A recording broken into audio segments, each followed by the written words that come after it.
Now here we have a black on tan and black two-tone leather interior, 2024 AMG Mercedes-Benz GLE 53. Now this one is very slightly used, only about 430 miles on it as of now.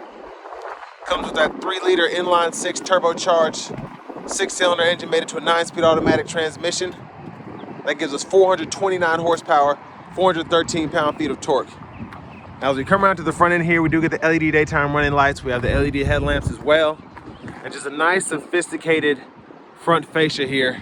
Mercedes has been kind of slightly refreshing all of the models here, but this is just beautiful in person.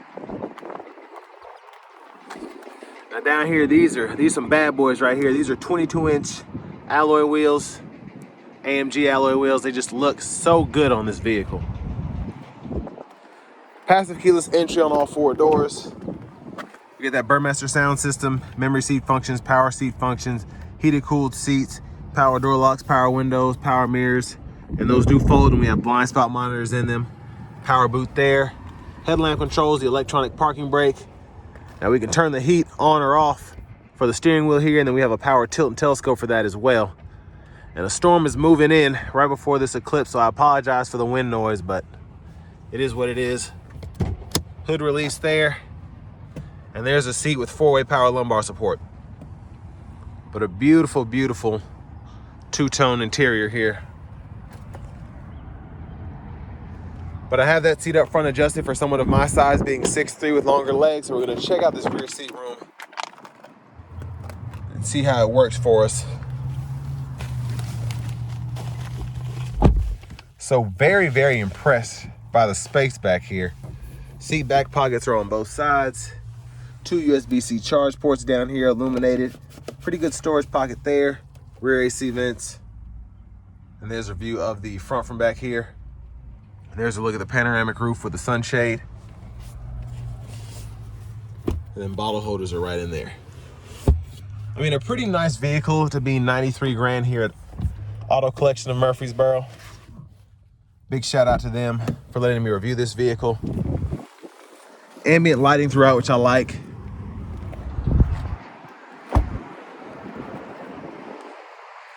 And as we come to the back end, of course, LED tail lamps and a nice quad exhaust here, which I'm sure sounds menacing, which I'll try to test that on the test drive.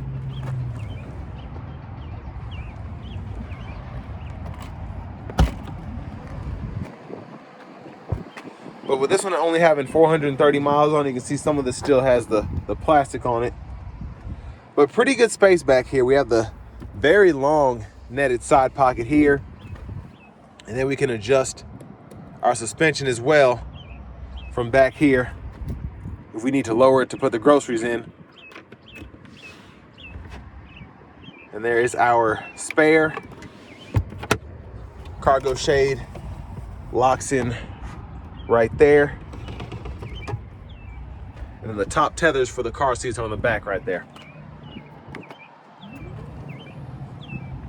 Now we're gonna come back around to the rear passenger side here in just a sec. Again, I apologize for the wind noise. It's just blowing nonstop. And our anchors for the car seats are right back in there. There's a little clip you pull to gain access to that. Now we can fold these seats down either side, click that button, folds flat into that seat there, and then you can just pull it back into place pretty easily.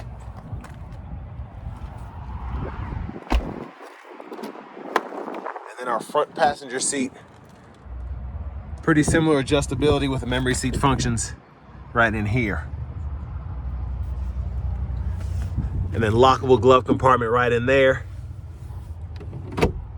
Yeah, I really apologize for this wind. I had a deflector and I lost it. So I just ordered another one because today has been terrible for filming, but oh well. There's a quick look at the Auto Collection sticker there, just showing some of the features and the mileage, all of that. Now as we come back around to the front end, with this one having the mild hybrid setup, you don't really hear the engine right now, but it'll cut back on momentarily. But 3-liter inline, turbocharged 6-cylinder. Ooh. Those hydraulics or something on that hood. Let's go ahead and hop in here. So navigation systems here. And then here's kind of our home page. We can go through the phone setup, radio, media, apps, comfort, off-road performance, and then our settings right in here. There's plenty to fool with there, including our language and all of that. Now, off-road settings are pretty neat here. They kind of show you the camera and whatnot as you're turning the steering wheel. So I guess the vehicle was off. It turns itself off after a while, but I think it was still in that auto stop mode. But pretty easy to use the actual nav system there. Connect your Bluetooth device. And then for the radio, we do get AM, FM, and XM there. And then CarPlay, Android Auto compatibility. Now this is pretty neat. You can mess with your seat kinetics, the ambient light, all of that here. In the comfort mode and the performance mode, you can really see how the vehicle's doing from the consumption to the engine power, so on and so forth. And backup cameras there, guidelines follow you as you turn the steering wheel. You have the front camera as well. And then you kind of have different viewpoints around the vehicle, kind of showing you as you get close to something or how you're going to turn out of a spot. But down here, dual zone automatic climate controls. You can fool with, pull up this menu, you can fool with the fan direction there, and then the fan speed and the temperature, or you can just use the buttons down here below. Cut the whole system off as well. Hazards are there. Wireless charging pads here, 2 USB-C ports, and then a 12 volt right there. And you can stow all of that if you want to. And then you have access to your cup holders as well here. Now over here, all of your controls basically for the radio and shortcuts as well. So your vehicle functions, you can pull up, favorites button is there.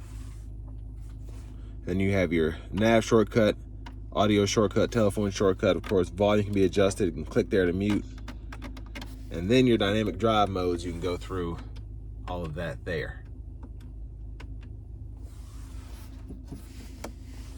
And then this is how you can raise and lower the suspension from in the vehicle if you so choose.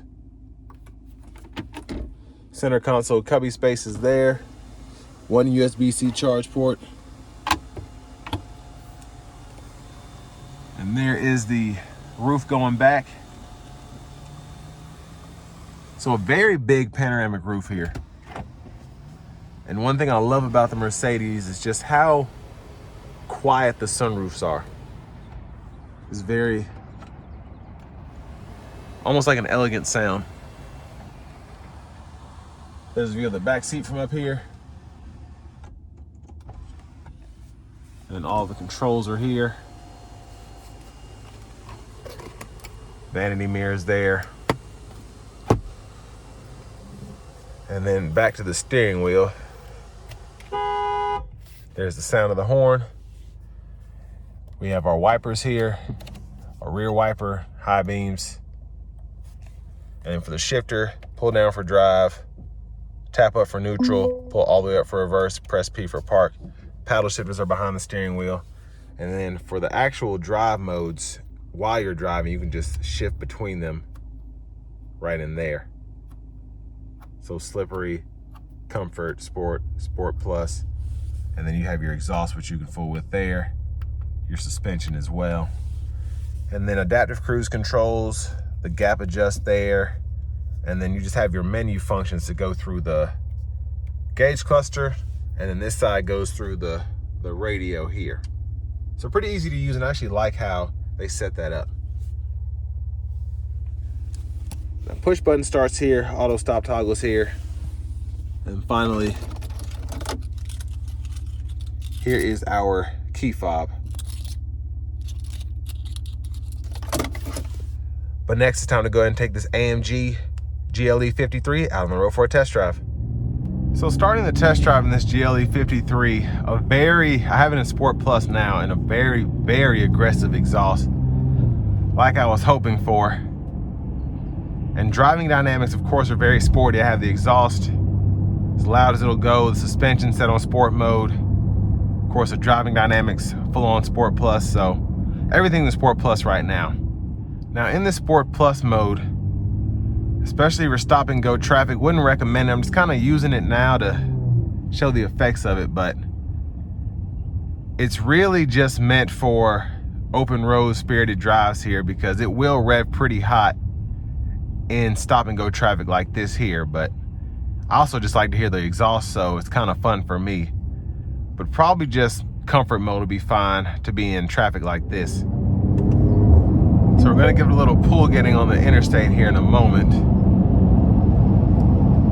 Make sure no one's behind me. And luckily I have tons of space. I'm gonna bring it close to a stop and then give it something. All right, here we go.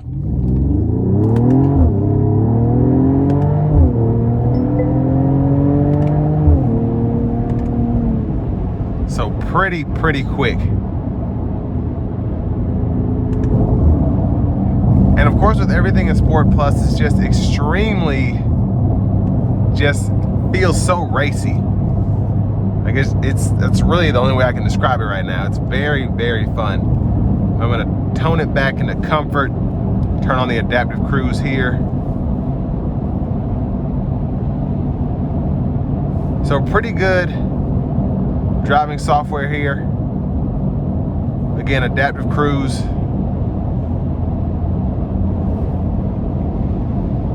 And then the lane keeping system as well.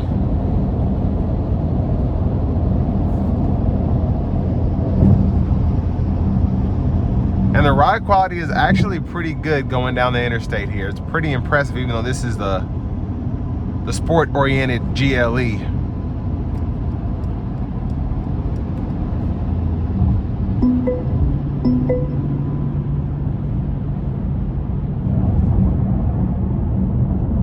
But very comfortable in these stiffer seats. So just overall an impressive driving vehicle from the performance, and then to be able to have it on the interstate and kind of coast. Now in comfort, you still get pretty good pickup. It's just not as raunchy and raw as the Sport Plus mode, where you get the cackle from the exhaust, the hard shifts, just the full-on 429 horsepower.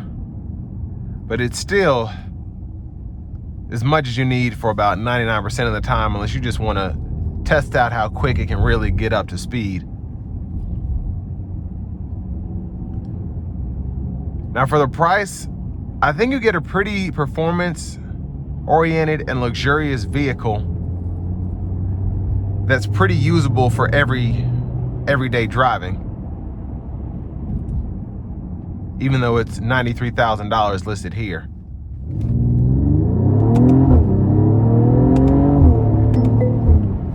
Yeah, I just had to test that out. Oh man, just such a quick car.